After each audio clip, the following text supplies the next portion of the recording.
আরে আমার গরু তো সিংহর বাচ্চা দিয়েছে, এর মানে আমার বুদ্ধিটা কাজ করেছে, আমার তো ভাগ্যে খুলে গেল।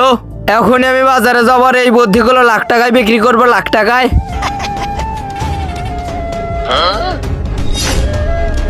আরে এখানে কি লেখা আছে? 500 টাকা দাও আর যা ইচ্ছা তাই চেয়ে নাও। আরে চলো চলো। আরে বাবা আমরা কি ঠিক পড়েছি? 500 টাকায় যা ইচ্ছা তাই পাওয়া যাবে?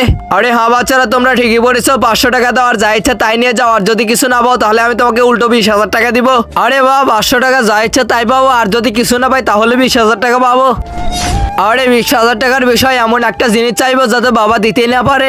এই 20,000 টাকা তো আমারই, যাই কিছু হোক না কেন এটা হাতছাড়া করা যাবে না। ঠিক আছে বাবা, এই নাও 500 টাকা, আর আমার গরু যেন 1 ঘন্টার মধ্যে সিংহর বাচ্চা দেয়, সিংহর বাচ্চা।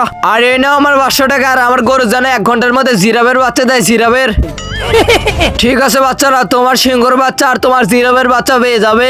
এই নাও সিরকুট, আর তুমিও না এগুলো গিয়ে তোমার গরুর কানে নিচে বলে দিবে, তাই সবকিছু ঠিক হয়ে যাবে। আরে ভাই গরু কি কোনোদিন সিংহর বাচ্চা দিতে পারে? শুধু 1 ঘন্টার সময়, তারপরে বাবার কাছ থেকে পুরো 20,000 টাকা নিব। তুমি তো ঠিকই বলেছো, গরুও কোনোদিন জিরাফের বাচ্চা দিতে পারে।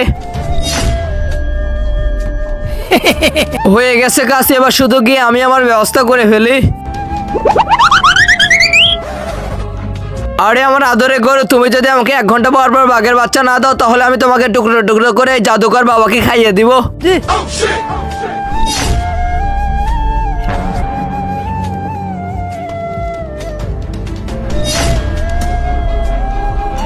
এবার দ্বিতীয় জনের কাছে যেতে হবে।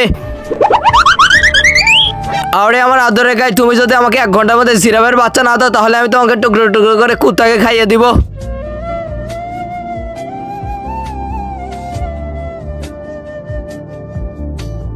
হয়ে গেছে কাজ, এবার আসবে মজা। হে আল্লাহ, যে এই পবিত্র কোরআনটিকে দেখে ভিডিওতে একটা লাইক দিয়ে চ্যানেলটি সাবস্ক্রাইব করে দিবে এবং 10 জনের কাছে শেয়ার করে দিবে, তাকে আপনি পরীক্ষায় পাশ করে দিন। কমেন্ট বক্সে বলুন আমিন। 1 ঘন্টা পরে। আরে সিংহর বাচ্চা, আরে সত্যি সত্যি তো আমার গায়ে সিংহর বাচ্চা দিয়ে দিয়েছে। আরে এটা নড়ছে না কেন? এর মানে আমার গরু মরা সিংহর বাচ্চা দিয়েছে। এখনই আমি বাবার কাছে যাচ্ছি। আরে জিরাফ, আরে বা সত্যি তো আমার গায়ে জিরাফের বাচ্চা দিয়েছে। আরে এটা তো একটা মরা জিরাফের বাচ্চা, এটার জন্য তো আমি 500 টাকা বাবাকে দিইনি। এখন আমি যাবো বাবার কাছে। বন্ধুরা তারপর কি হলো সেটা দেখার জন্য ভিডিওতে একটা লাইক দিয়ে চ্যানেলটিকে সাবস্ক্রাইব করে কমেন্ট বক্সে বাট্টু লিখে যাও।